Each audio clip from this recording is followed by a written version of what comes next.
अजीज़ान गिरामी वक़ार, मैंने शुरू में ही महसूस कर लिया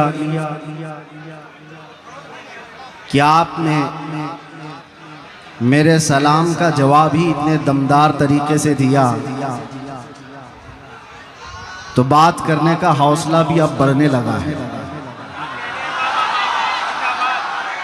एक बात मैं आपको बताऊं, मैं जलसे नहीं कर रहा था। काफ़ी दिनों से मेरी तबीयत को लेकर और कुछ मसाइल को लेकर बहुत कम जलसों में जा रहा था, लेकिन उड़ीसा वाले आए, मुंबई में मुलाकात भी किए। वीडियो देखने के लिए हमारे इस नजराना साउंड को सब्सक्राइब घर करें। जाने के बाद मेरी रूह ने झिंझोड़ करके कहा, जलसे बंद नहीं होना चाहिए, वरना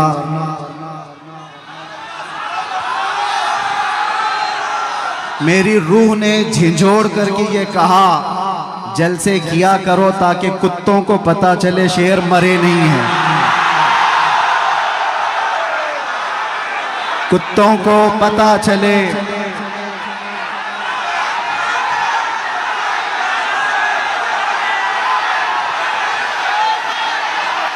लब्बैक या रसूल अल्लाह, लब्बैक लब्बैक लब्बैक या रसूल अल्लाह, लब्बैक लब्बैक लब्बैक या रसूल अल्लाह, लब्बैक लब्बैक लब्बैक या रसूल अल्लाह।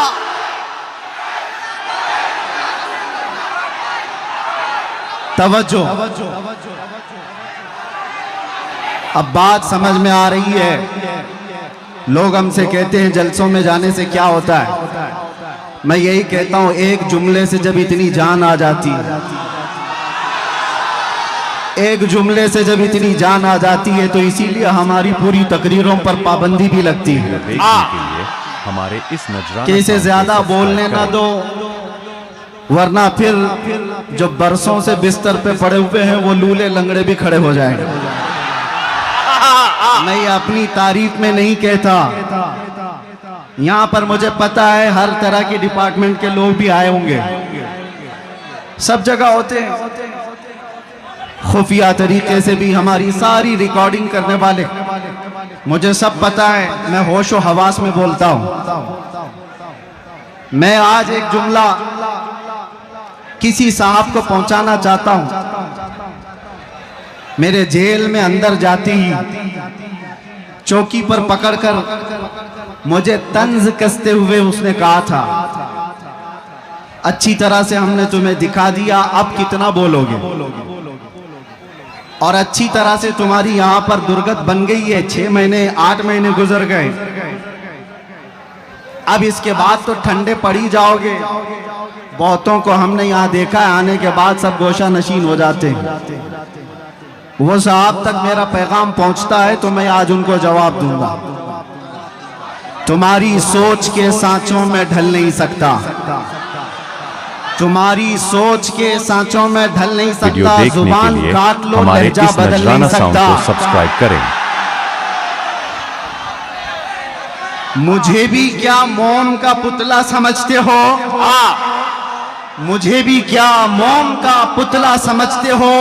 तुम्हारी लौ से ये लोहा पिघल नहीं सकता। क्या कहने जिंदाबाद। इश्क रसूल सल्लल्लाहु ताला अलैहि वसल्लम की गर्मी लेकर जो चलता है, उसे किस बात का खौफ है, किस बात का डर है?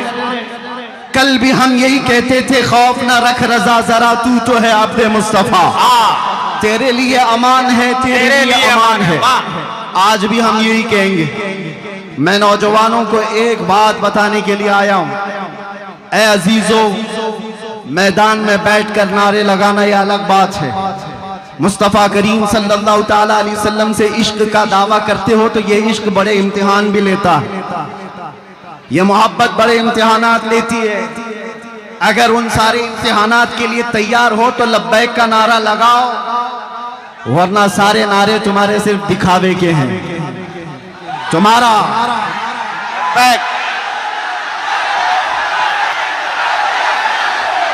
लब्बैक लब्बैक लब्बैक या रसूल अल्लाह, लब्बैक लब्बैक लब्बैक या रसूल अल्लाह, लब्बैक लब्बैक लब्बैक या रसूल अल्लाह।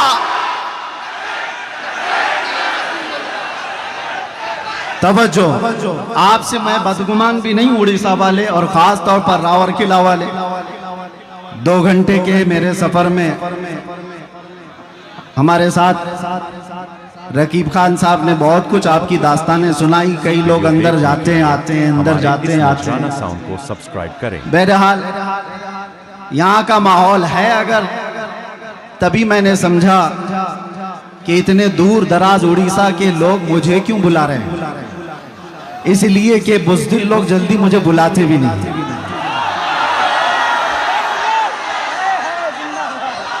मेरे भाई, स्टेज पे बैठने से भी कई लोग कतराते हैं, वो अलग बात है।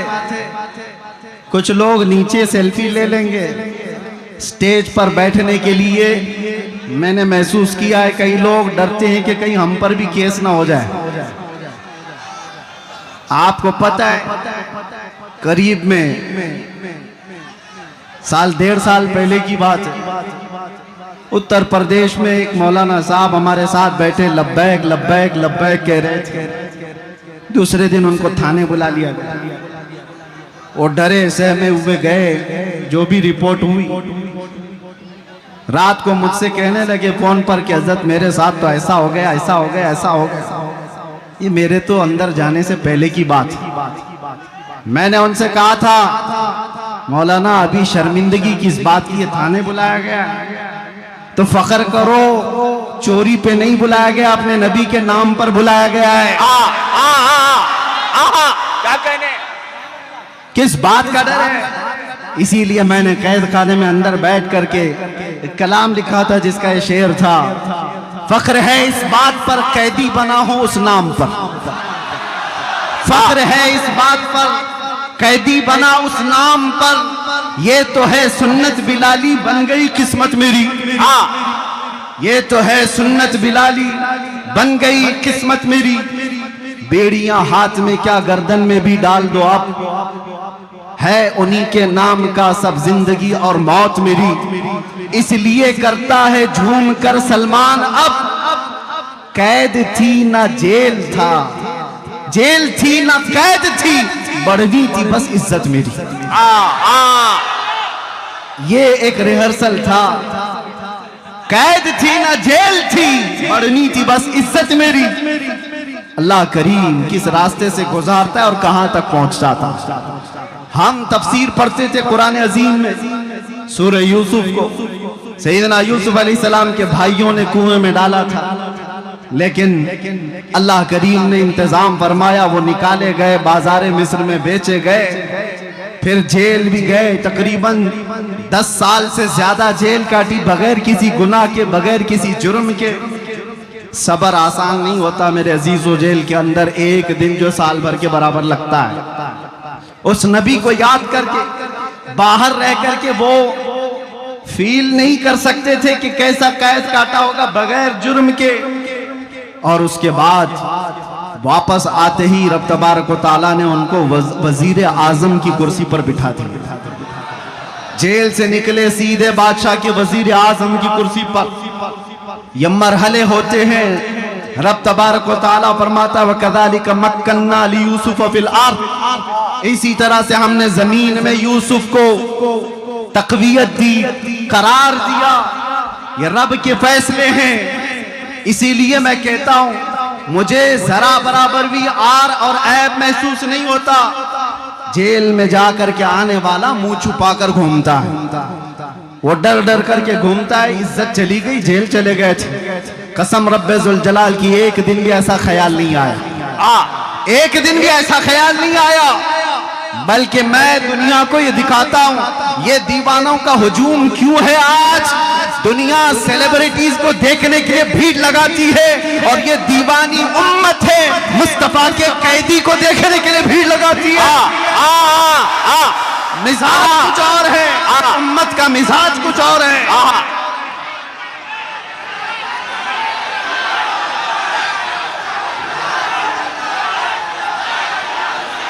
इसलिए बात मैं हमेशा कहता हूं, उनकी बात करो, हर दिल पे राज करो। इस उम्मत का मिजाज अलग है। यहां सिर्फ चमकने वाले चेहरे और लाली पाउडर के दीवाने ही नहीं मिलते।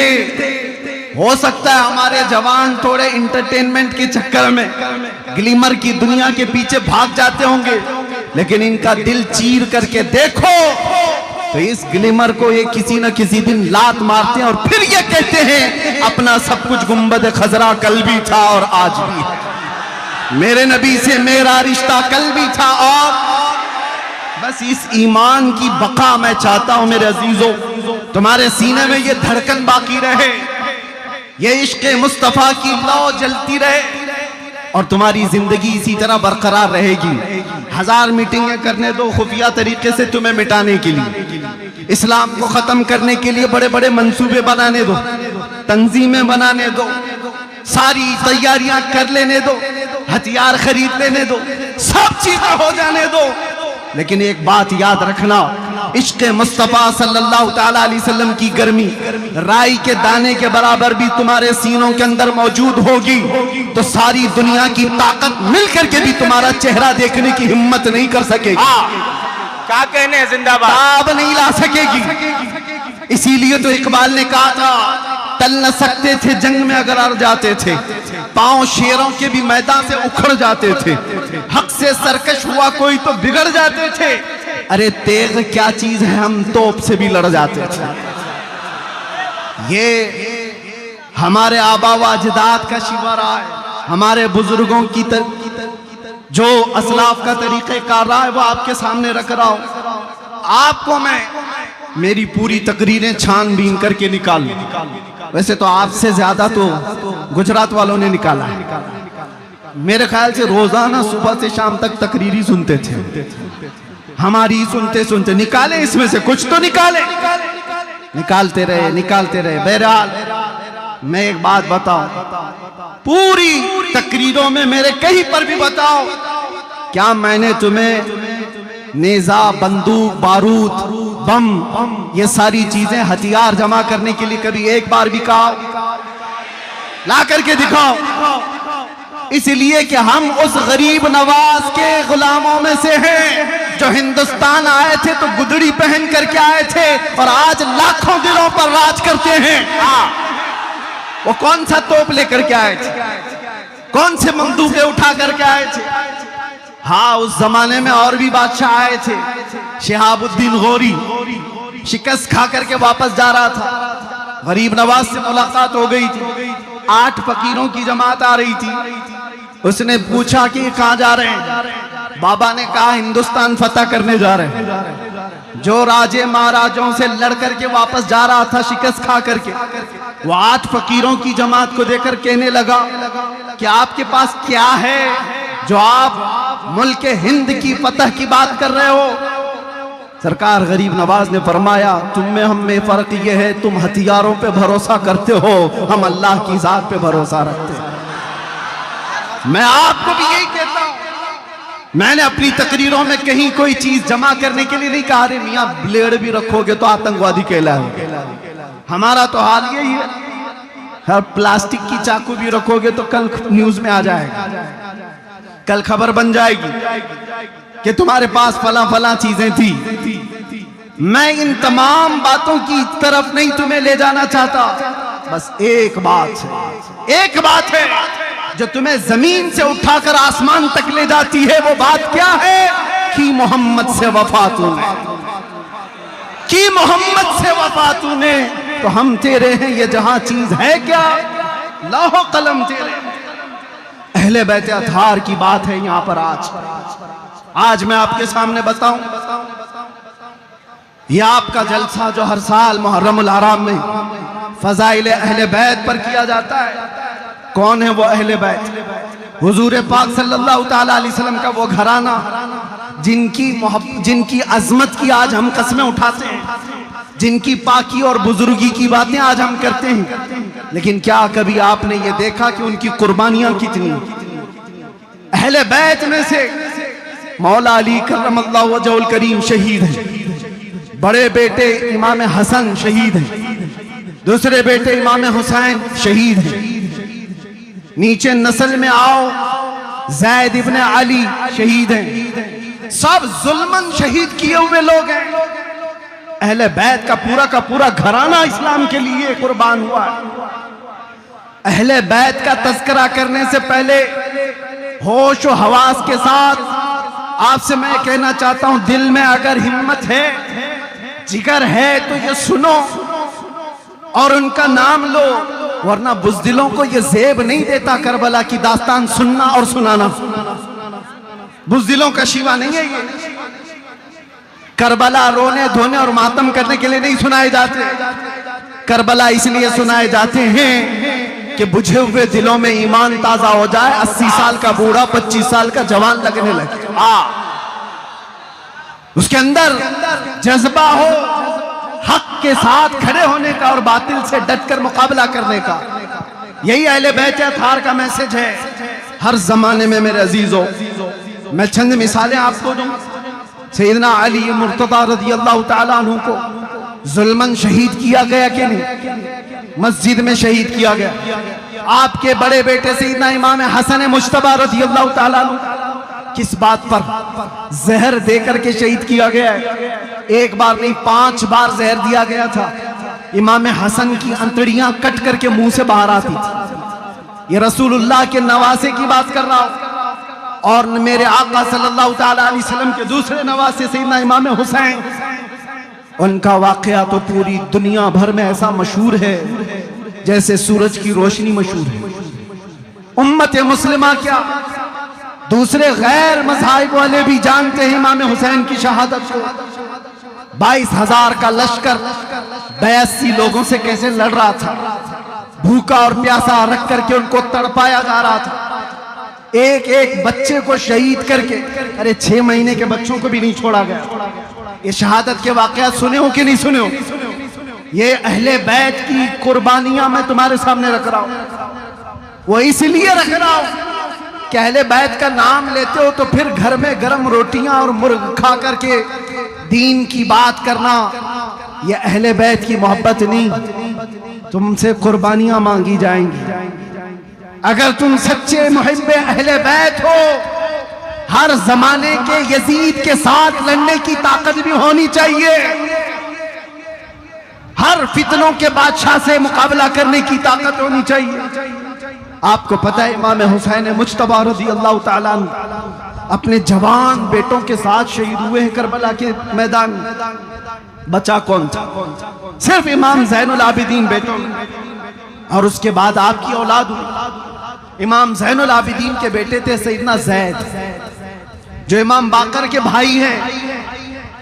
सिर्फ और सिर्फ 40 साल की उम्र में वक्त के बादशाह, उसके फितनों के मुकाबिल में आपने अलल ऐलान लोगों को जगाना शुरू किया।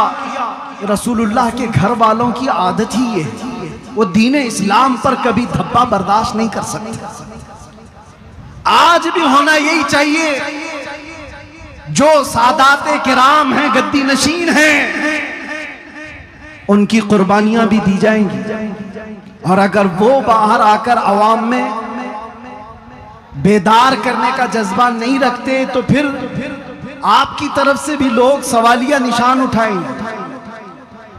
एक तरफ तो रसूलुल्लाह का घराना, सबसे बड़े सज्जादा नशीन तो इमाम हुसैन, उनसे बड़ा कौन है? लेकिन अपना पूरा खानदान लेकर के मैदान में आए। चाहते अगर वो तो अपना घर बचा करके यजीद की तरफ से हर महीने इनाम भी ले सकते थे, मनसब भी मिल सकता था, कोई किसी शहर का गवर्नर भी बनाया जाता। लेकिन आपका मकसद सियासत हासिल करना ही नहीं था, खिलाफत हासिल करना ही नहीं था। आपका मकसद यह था कि क़यामत तक आने वाले मुसलमान कभी किसी जालिम को इमाम तस्लीम ना करें। ये हुसैनी मिजाज है। आज हम अपनी मस्जिदों में क्या किसी शराबी को इमाम बनाते? क्या किसी चोर को इमाम बनाते? नहीं बनाते। ये दिया हुआ मिजाज इमाम हुसैन का। अगर वो इमाम मान लेते यजीद को तो हम भी कहते हमारी मस्जिद का इमाम चोर जानी हो जाए तो क्या फर्क पड़ता है? रसूलुल्लाह के नवासे जब उसको इमाम मान सकते हैं। इस मिजाज को वहीं पर खत्म किया गया। मैं हजरत ज़ैद इब्ने इमाम ज़ैनुल आबिदीन की बात कर रहा हूँ, सिर्फ 40 साल की उम्र में हुकूमत के खिलाफ जब खड़े हुए थे, कितनी आजमाइशें हुई थी। कूफा वालों ने उनको भी बुलाया था, 50,000 लोगों ने हज़रत ज़ैद के हाथ में भी बैत की थी। कूफा वालों की आदत ही है। और उसके बाद बनु उमैया का जालिम बादशाह हिशाम बिन अब्दुल मलिक आपको कत्ल करवा दिया रास्ते में, आपका सर अलग किया गया, दिमश्क ले जाया गया और धड़ को बाजार में रख करके आग लगाई गई, जलाया गया था। किसकी बात कर रहा हूं? रसूलुल्लाह के घराने की बात कर रहा हूं, इमाम ज़ैनुल आबिदीन के बेटे की बात कर रहा हूं। इतना ही नहीं, आगे चलो तो इमाम मूसा काजिम रदी अल्लाह ताला, इमाम जाफर सादिक के जो बेटे, जुबान में अल्लाह ने इतना असर अता किया था कि जब बोलते थे तो लोग दीवाने हो जाते। और ऐसी ही जुबानों से वक्त के तागूतों को डर लगता है। हर जालिम हुकूमत को हक बोलने वाली जुबान से सबसे ज्यादा डर लगता है। आपको पता है अंग्रेजों ने यहाँ बहुत जुल्म मचाया, बहुत आतंक मचाया, लेकिन उलमाए हक में सबसे ज्यादा उन्होंने अल्लामा किफायत अली काफी रहमतुल्लाह अलैह को सताया। 3000 अंग्रेजों ने मिलकर के गिरफ्तार किया था किफायत अली काफी। क्यों जानते हो? किफायत अली काफी की जुबान में अल्लाह ने ऐसा असर अता किया था, हजारों का मजमा सिर्फ उनकी जुबान पर तौबा कर लेता, सब इश्क रसूल में झूमने लग जाते थे। अंग्रेजों ने यह महसूस किया था कि यह जुबान सलामत रहेगी तो फिर हमारा तख्ता सलामत नहीं रहेगा। और उसके बाद किफायत अली काफी को कैद करके उनके जिस्म पर इस्त्री फेरी जाती थी, गरम इस्त्री। जब चमड़ी जल जाती थी तो नमक छिड़का जाता।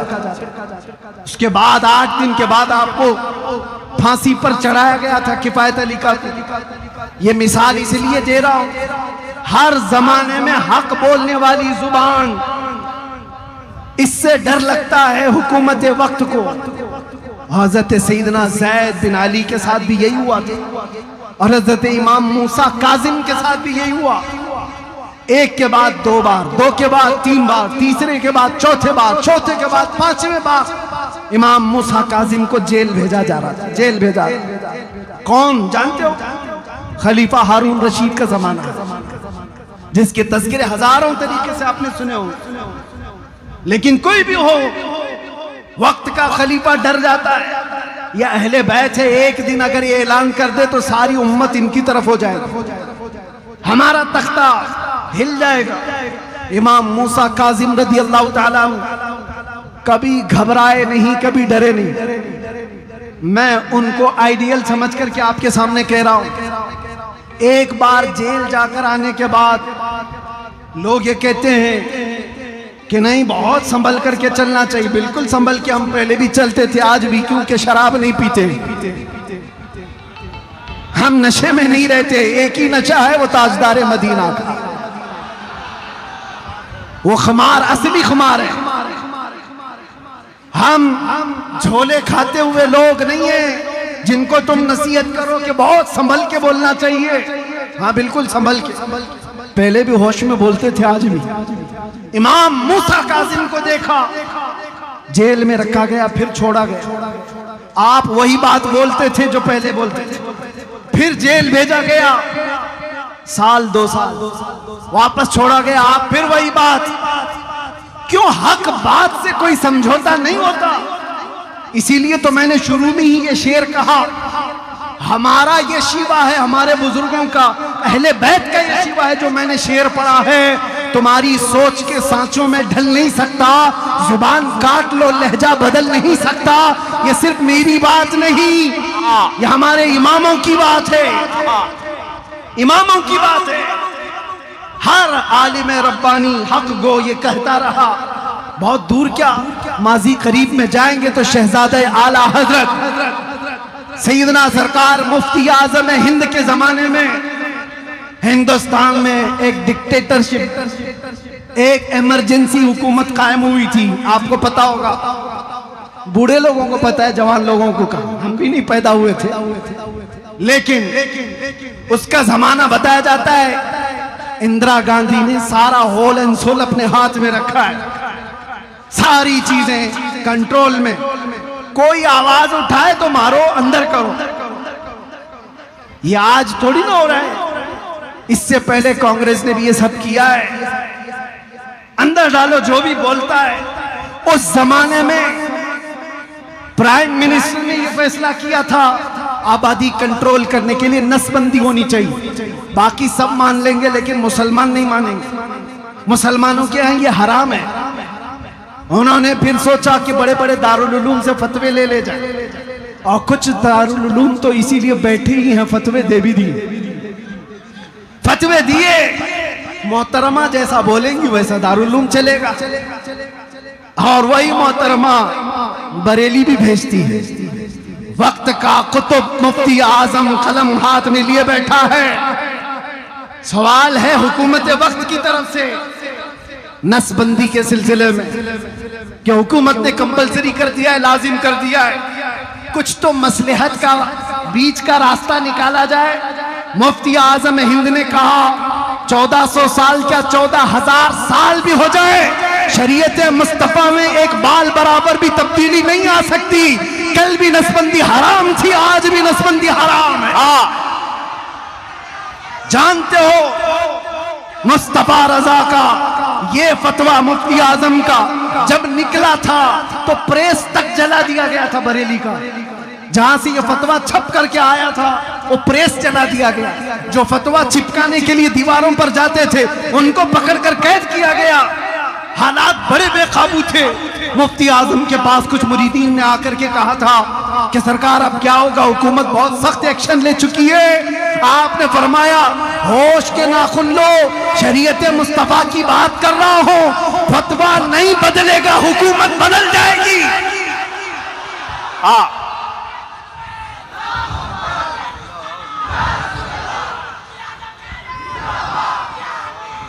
आपने तारीख अगर पढ़ी हो तो उठाकर देख लेना, उस मर्दे कलंदर की जुबान से निकले हुए अल्फाज थे। ज्यादा दिन तक नहीं चली ये इमरजेंसी, इमरजेंसी इमरजेंसी में चली गई, बहुत इमरजेंसी में चली गई। और उसके बाद आज क्या हाल है बेचारे, इधर से कोई उठाए तो उधर का हाथ टूट जाए, उधर का हाथ पकड़ो तो इधर का पांव टूट जाए। यह हाल है। मैं आपसे कहता हूं एक बात हमेशा याद रखो, उस जमाने में भी मौलवी थे, मौलाना थे, बहुत सारे लोग थे जो उनकी हाँ में हाँ मिला करके मसलहतों की बात कर रहे थे। आज मुझे भी कहते हैं हालात बड़े नाजुक हैं, आप क्या बारूद के ढेर पर उम्मत को लाकर खड़ा करना चाहते हैं? जरा संभल के बोलिए। मैं उनसे कहता हूं याद रखना, बातिल के तलवे चाटने वालों की तारीख नहीं लिखी जाएगी, आंखों में आंखें मिलाकर बात करने वाले की तारीख क़यामत तक जिंदा रखी जाएगी।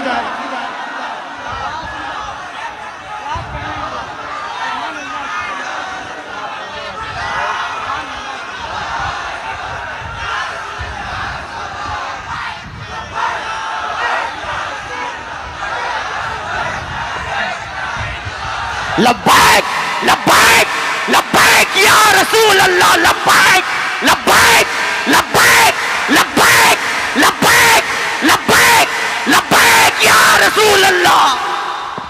और एक बात ये भी मैं बताऊं, यहां से मैं ये भी कहूंगा, कुछ लोगों ने मुझसे कहा कि जो कुछ भी हो रहा है उस पर आप संजीदगी से बात करें। बिल्कुल, हम बहुत संजीदगी से बात करते हैं, बहुत संजीदगी से बात करते हैं, लेकिन लहजा अगर थोड़ा सख्त होता है तो सिर्फ इस बात पर कि हमारे मुर्शिदों ने, हमारे असातिज़ा ने हमें ये तालीम दी है, बेटा जुबान हमेशा नरम रखना, दिल हमेशा, जुबान मीठी रखना, दिल नरम रखना, दिमाग ठंडा रखना। 3 चीजें याद रखना, दिमाग ठंडा, जुबान मीठी, दिल नरम। लेकिन यही बात जब मुस्तफा करीम सल्लल्लाहु अलैहि वसल्लम की गुस्ताखी की आ जाए तो ना दिमाग ठंडा, ना जुबान मीठी, ना दिल नरम होगा, फिर नहीं होगा। अरे दुनिया अपनी माँ की गाली बर्दाश्त नहीं कर सकती, जो करोड़ों माँ से ज्यादा हम अपने नबी से मोहब्बत करते हैं, कैसे बर्दाश्त कर सकते?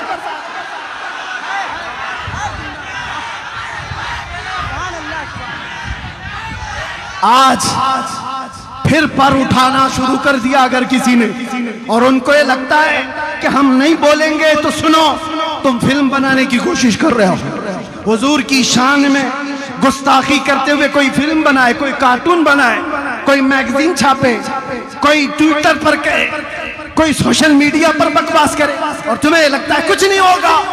तुम तो ये हमारा बुखार नाप रहे हो। मुझे पता है उम्मत मुस्लिमा का बुखार नाप रहे हो तुम, और तुम्हें पता है आज हमारे हाथों में कोई चीज नहीं, ताकत और कुव्वत और सियासत और हुकूमत। तो इसका मतलब ये नहीं है कि तुम्हारा अंजाम कुछ नहीं होगा। याद रखो, तुम उस अजीम बारगाह की गुस्ताखी कर रहे हो जो रब्बे कदीर का ऐसा महबूब है जिसके लिए पूरी कायनात बनाई गई है। तुम याद रखना, तुम्हारी जुबानें कहां जाने वाली हैं, तुम्हारा अंजाम क्या होने वाला है। तुम मौसम के कीड़े हो, ये मौसम खत्म होते ही तुम्हारा भी अंजाम बहुत जल्दी खत्म होने वाला है।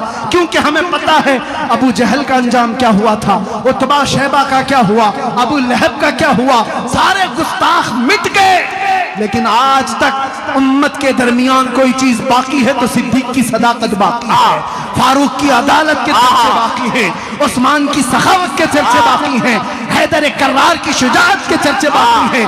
अरे यजीद तो हुकूमत पर बैठा था, तख्त पर बैठा था, फौज उसकी, ताज उसका, तख्त उसका, हुसैन के पास कुछ नहीं था। लेकिन ढूंढ के निकालो कोई यजीद यजीद का नारा लगाने वाला। अगर भूल करके किसी के मुसलमान के सामने कह भी दिया तो दो तमाचे जोर के पड़ेंगे। हाँ, हमारा हर बच्चा अगर नारा लगाता है तो लब्बैक या हुसैन जरूर कहता।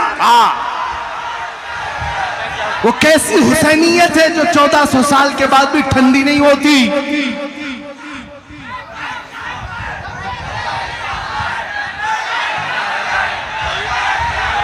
लब्बैक या हुसैन, लब्बैक या हुसैन, लब्बैक या हुसैन, लब्बैक या हुसैन।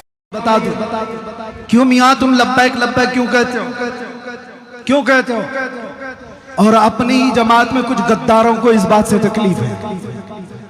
वो ये समझते हैं ये किसके लिए बोला जा रहा है, हुसैन के लिए, वो तो मर गए, मुआज़ अल्लाह रब्बिल आलमीन। और तुम उनको कह रहे हो आए हुसैन हम हाजिर हैं। तुमने समझा ही नहीं हुसैन को। वो जो टुकड़े तुमने मैदान करबला में देखे, जाओ जरा जुबान खोलो, कुरान भी तुम्हें थप्पड़ लगाएगा। ला तक़ूलू लिमन युक़तलु फ़ी सबीलिल्लाहि अमवात। अल्लाह की राह में जो मारे जाए उन्हें मुर्दा ना कहो, वो जिंदा हैं। तुम्हें उसका शऊर नहीं। एक बात मैं आपको बताऊं मेरे अजीज, मरने से कभी डरना मत। मौत आएगी कि नहीं आएगी? अरे मुसलमान के लिए मौत तोहफा है। इधर आंख बंद हुई उधर मुस्तफा की जियारत। डरे वो जिसकी आंख बंद होने के बाद जलना है, जलना है, जलना है, जलना है। इधर आंख बंद हो उधर मुस्तफा की जियारत हो, उसके लिए तोहफा नहीं है तो और क्या? मौत खौफनाक हादसा नहीं, खूबसूरत तोहफा। अल मौत जस्रुन यूसिलुल हबीब इलल हबीब। मौत एक ब्रिज का नाम है, एक हबीब को दूसरे हबीब से मिला देती। अब आपको मैं एक बात कहूं, कुरान का फलसफा तो समझो। एक जगह कुरान कहता है इन्नका ला तुस्मिउल मौता वला तुस्मिउस सुम्मा दुआ। ऐ रसूल आप इनको नहीं सुना सकते, ये मुर्दा हैं। किसको कह रहा है कुरान?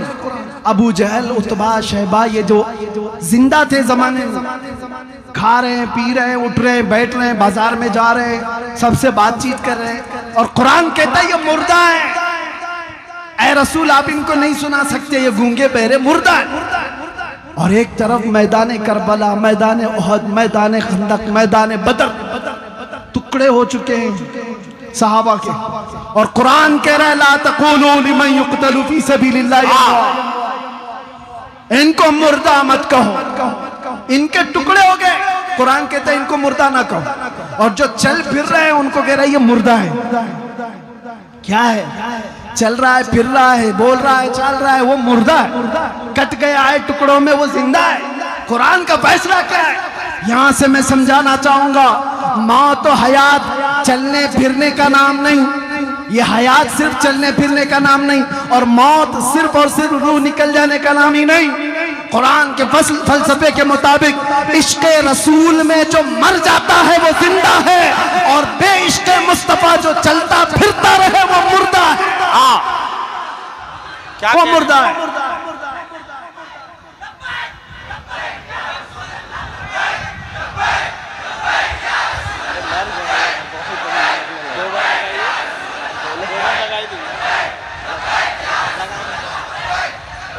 मैं आपको ये कहना चाहूंगा, तुम्हारी जिंदगी बाकी रखो, जोश और जज्बे बरकरार रहें, लेकिन होश के साथ, और ईमान की सलामती ऐसी बाकी रहे। ऐ नौजवानों, बड़े अदब के साथ मैं भीख मांगते हुए कहता हूं, ऐ नौजवानों, एक बार आ जाओ उस रास्ते पर जहां मेरे मुस्तफा ने हमें छोड़ा था। आ जाओ उस रास्ते पर। तुम आज ये वावेला क्यों मचा रहे हो? फला उठा गुस्ताखी कर रहा है, फला उठा गुस्ताखी कर रहा है। क्या बर्दाश्त होती है तुमसे गुस्ताखी? क्या अपने नबी की शान में गंदी भपकियां सुनने को तैयार हो? नहीं तैयार हो तो इनका मतलब सिर्फ और सिर्फ मुकाबला नहीं, बदलो तो अपने आप। ये तुम्हारे से दुश्मनी करते हुए तुम्हारे नबी तक पहुंच गए। इनको तकलीफ तुम्हारे अमाल से है, तुम्हारे साथ मामलात से है। अगर किसी का किरदार ऐसा हुआ कि उसकी वजह से उसके नबी को गाली दी गई, तो उससे बड़ा बदनसीब कौन हो सकता है? क्या अपने आप को अब तक ऐसे ही बदकिरदारी में रखे रहोगे? बदलो तो मेरे अजीज। ऐ नौजवानों, बदलने का वक्त आ चुका है। आ जाओ वो गाने बाजे तमाशाओं से बाहर, ग्लिमर की दुनिया से निकल आओ। अल्लाह ने तुम्हें जिंदगी दिन भर इंस्टाग्राम फेसबुक पे मुजरे करने के लिए नहीं दी है। हर कोई रील्स बनाते हुए लड़के लड़कियां बन गई, लड़कियां लड़के बनने लग गए। नौजवानों को इस दुनिया ने कहां तक पहुंचा दिया? बीच का आदमी बना दिया है। कितने तो ऐसे हैं जो मुजरे करते करते अपनी मर्दानगी भूल गए। इनको पता ही नहीं है, चूड़ियां भी पहन लिए, बालियां भी पहन लिए। नौजवानों, होश तो लो। तुम उम्मत मुस्तफा हो, जिसको कुरान खैर उम्मत कह रहा है। तुम सबसे बेहतरीन उम्मत हो। सबसे बेहतरीन उम्मत आज चूड़ियां पहनेगी, बालियां पहनेगी, चोटियां रखेगी, फटी जीन्स पहन करके अपने जिस्मों का तमाशा करेगी। खैर उम्मत ये नहीं है। खैर उम्मत को देखो, जाओ 19 साल का जवान बेटा हुसैन का 3 दिन से प्यासा है, लड़ते लड़ते घोड़े पर थक गया, फिर भी वापस आकर अपने बाबा से ये नहीं कहता कि मैं बाहर जाऊं, मेरी तो मंगनी भी हुई, मेरी तो शादी बाकी है, भी मैं भी तो अपनी जिंदगी गुजारूं। नहीं, अपने 56 साला बाप को उठने नहीं दिया खीमे से। अपने जवान 19 साल की बात कर रहा हूं, 19 साल के जवानों ने मौला हुसैन से कहा था, बाबा जब तक हमारे जिस्म में खून का आखिरी कतरा भी बाकी है, हम आपको अपने हाथ में तलवार उठाने नहीं देंगे। हमारी जिंदगियां जब तक है। तुम क्या जवाब दोगे उन नौजवानों को कयामत के दिन?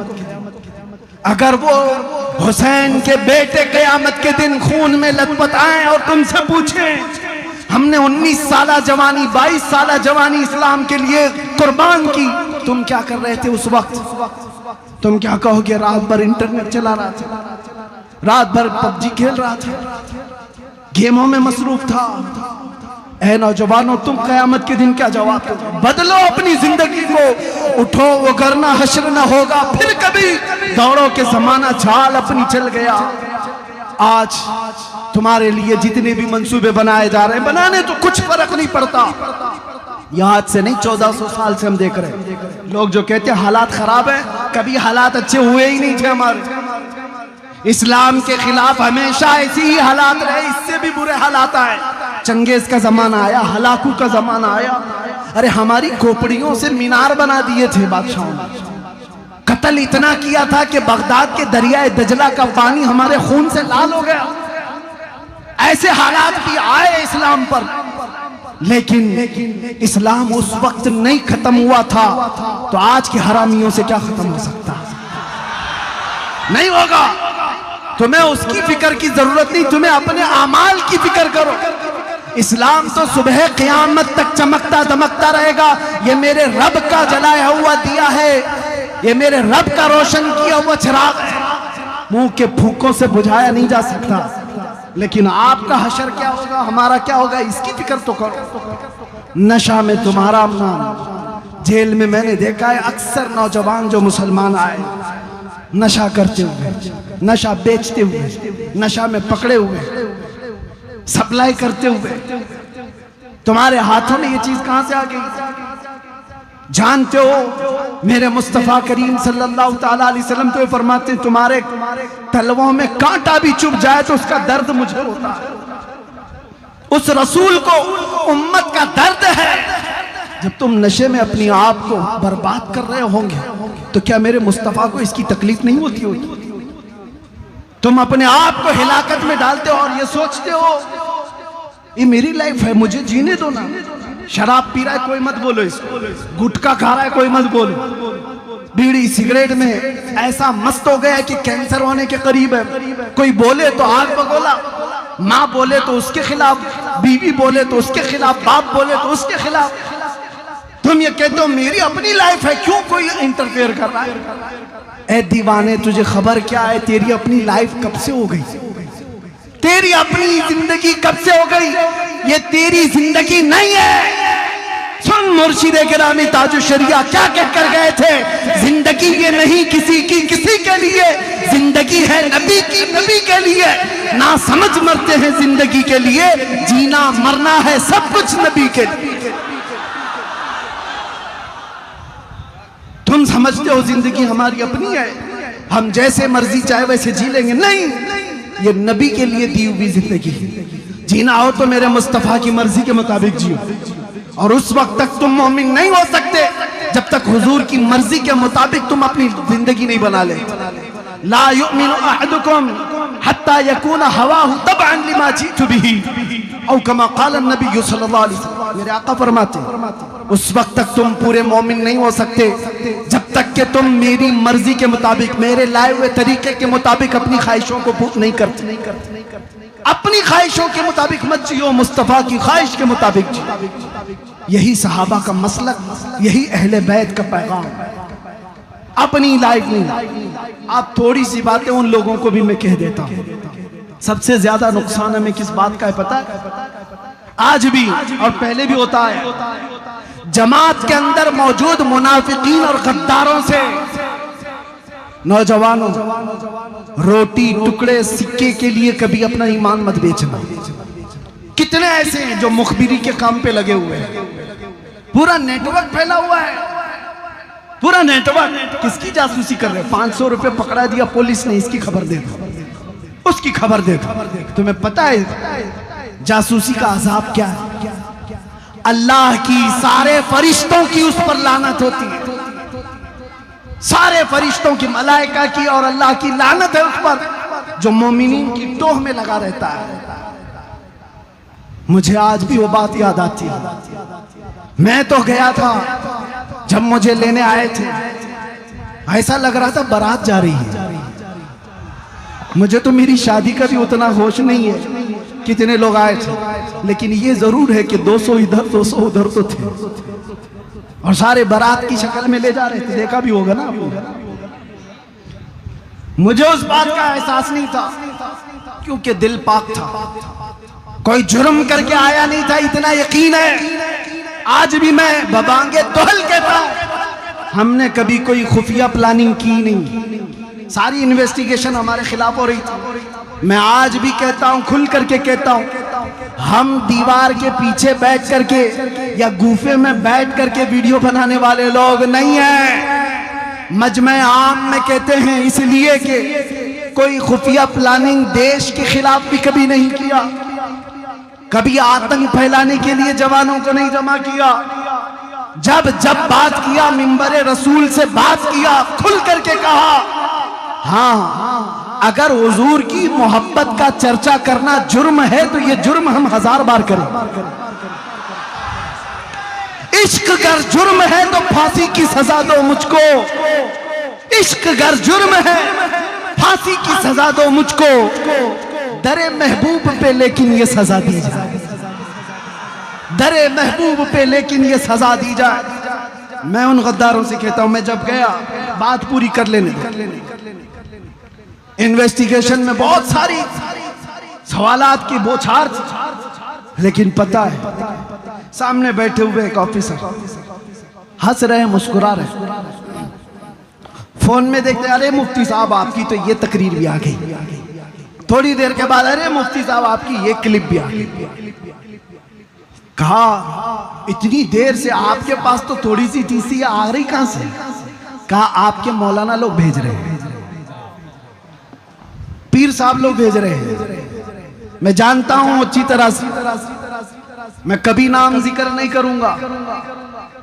ये जो खबर पहुंचाने वाले लोग, दाढ़ी टोपी जुब्बे वाले, मसनद पर बैठ करके लोगों को गुमराह करने वाले, मुझे सब पता है। तुम जो खबरगिरी कर रहे थे, मैं नाम जाहिर नहीं करता, कयामत के दिन के लिए रखा हूं। इंशाअल्लाह देखेंगे कयामत का दिन जब कायम होगा, तुम किसके साथ खड़े रहोगे और हम किसके साथ खड़े रहेंगे। सुभान अल्लाह, सुभान अल्लाह। तुम क्या समझते हो? खबर दे करके मुसलमानों की, मेरी खबर दे रहे, इसमें भी पकड़ो मुफ्ती को, इसमें भी पकड़ो मुफ्ती को, क्लिप भेज भेज करके तुम वरगला रहे हो। साहब ऑफिसर वो खुद कह रहा है, मुफ्ती साहब आप डरो मत, आप घबराओ मत। ऐसे बहुत लोग हमारे पास, सुभान अल्लाह, ऐसे बहुत लोग हैं। हम तो अपना वही काम करेंगे जो कानून की रूह से चलेगा, मुझे उससे आपत्ति नहीं है। उस ऑफिसर ने अपना काम किया होगा, लेकिन सवाल यह है, दाढ़ी टोपी रख करके जिनके नाम हमारे पास आए थे, जिनको तुम खबरें दे रहे थे, मैं उनसे पूछता हूं, तुम किस नबी का कलमा पढ़ते हो? जानते हो जब एक आदमी हुजूर की इज्जत की खातिर गया है, तुम उसके लिए कहते हो जल्दी मत छोड़ना इसको बाहर, जल्दी मत छोड़ना। अरे जालिमों, मौत तो हयात तुम्हारे हाथ में नहीं है, कहे तो बंद भी तुम्हारे हाथ में नहीं है। मुझे अच्छी तरह से पता था, मैं जा रहा हूं अंदर, मौत के बाद भी निकल सकता हूं, लेकिन ये यकीन था मेरे मुस्तफा जब तक चाहे अंदर बिठाएंगे, और जब तक न चाहे तुम पूरी ताकत लेकर के भी मुझे एक मिनट के लिए रोक नहीं सकते। सुभान अल्लाह। नारे तकबीर, नारे रिसालत, मुफ्ती सलमान अजहरी साहब क़िबला, लब्बैक लब्बैक लब्बैक या रसूल अल्लाह, लब्बैक लब्बैक लब्बैक या रसूल अल्लाह, लब्बैक।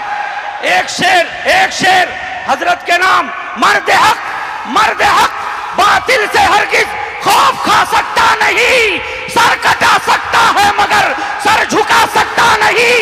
कत्ले हुसैन, अरे कत्ले हुसैन असल में मर्गे यजीद है, इस्लाम जिंदा होता है हर करबला के बाद। लब्बैक लब्बैक या रसूल अल्लाह, लब्बैक लब्बैक। माशाअल्लाह, बहुत खूब। आपके इस तैयार में इसलिए इतना जज्बा आ गया, दर्द होता है मेरे अजीजों।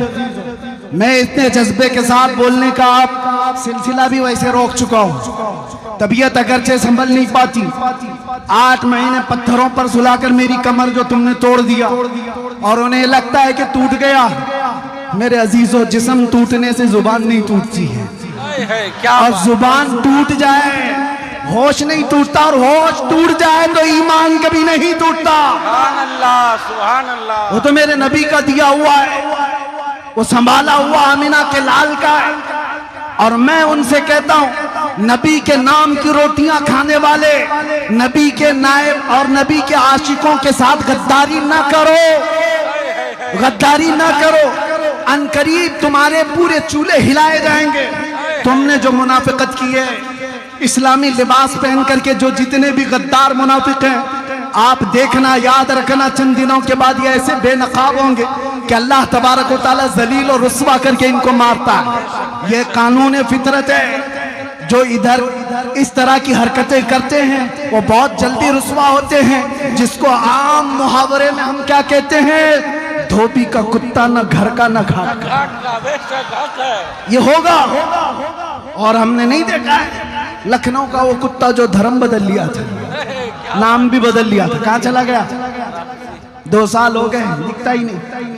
सारे मीडिया वाले हौद कुर्सी पे बिठाते थे, साहब आप तो धर्म परिवर्तन करके आए हो मुसलमानों को वरगलाने के लिए, कि एक बदला तो हजारों बदलेंगे। उसको देखकर तो कोई कीड़ा भी नहीं बदलता। उसने सोचा होगा कि बदल करके बहुत फेम मिल जाएगा, शोहरत मिल जाएगी। अरे 6 महीने के बाद उन्होंने भी लात से मार के निकाल दी। वो पंडित तुम्हें कहां पालेंगे? तू वैसे ही बदला हुआ आदमी जो अपने दीन का नहीं रहा, वो हमारा क्या रहेगा? छोड़ दिया गया। आपने देखा है ना, आपने देखा है, मैं नाम इसलिए नहीं जिक्र करता कि ये मिंबर पाक है, सुभान अल्लाह, पाक है, पाक रसूल का जिक्र है। शैतानों का जिक्र सिर्फ लानत के लिए होता है। लेकिन आपको याद दिलाने के लिए कह रहा हूं, बदल लिया, क्या हुआ? क्या इस्लाम में खलबली मच गई? हर कोई बदलने लग गया? कुछ नहीं हुआ। बुरा तो तेरा हुआ। 100 साल पहले बरेली के इमाम ने कहा था, मुस्तफ़ा करीम सल्लल्लाहु अलैहि वसल्लम के दरबार की तरफ देख करके, या रसूल अल्लाह, जो तेरे दर से यार फिरते हैं, दर बदर यूं ही खार फिरते हैं, दर बदर यूं ही खार फिरते हैं। जो हुजूर का नहीं हुआ वो किसी का नहीं हो सकता। इसलिए ऐ मुसलमानों, ऐसी गतिविधियों में मुलविस न रहो। तुम लोगों के आलयकार ना बनो। जानते हो सबसे ज्यादा नुकसानात गद्दारों से हुए। टीपू सुल्तान कैसे मारे गए थे? गद्दार से मारे गए थे। कौम के अंदर मौजूद गद्दारों ने उनको अंग्रेजों के हाथ दे दिया था। आप तारीख उठा करके देख लो, हर जमाने में ऐसे लोग मौजूद रहे जो गद्दारों की वजह से, मुनाफिकीन की वजह से नुकसान उठाए जाते हैं। हिंदुस्तान की सरजमीन पर भी ऐसे बहुत सारे जय्यद उलमा हैं जिनको फंसाने के लिए, जिनको सजाए मौत दिलाने के लिए बहुत सारे टोपी वाले काम कर रहे हैं। ये बजाय टोपी और दाढ़ी वाले, इनका कोई ईमान नहीं होता। अगर तुम भी ऐसी 2 टकों के लोग हो तो तुमसे मेरा खिताब नहीं। और अगर तुम आमिना के लाल के दरबार के भिखारी हो तो अपनी इज्जत नफ्स संभाल करके रखना। करोड़ क्या 10 करोड़ भी कोई दे, गद्दारी मुस्तफा से कभी ना करना। ठोकर मार देना दुनिया की दौलत को और फख्र के साथ कहना, मेरे साथ तो कायनात की बहुत दौलत है जो यहाँ भी मुझे ऊपर ले जाएगी, कब्र में भी और हशर में भी। और फिर ये पुकार कर दुनिया से ये कहना, बतला दो गुस्ताख नबी को, गैरत सुन्नी जिंदा है, उनके नाम पे मर मिटने का जज्बा कल भी था और कल भी था और कल भी था और लब्बैक या रसूल अल्लाह, लब्बैक या रसूल अल्लाह, लब्बैक या रसूल अल्लाह। रावर किला के तमाम मुसलमान खुश रहे, आबाद रहे। मुजाहिदे मिल्लत की ये सरजमीन पर हमेशा मुजाहिद पैदा होते रहे। आखिर दावाना अल्हम्दुलिल्लाहि रब्बिल आलमीन। अस्सलामु अलैकुम। माशाअल्लाह, जान है इश्क़े मुस्तफ़ा।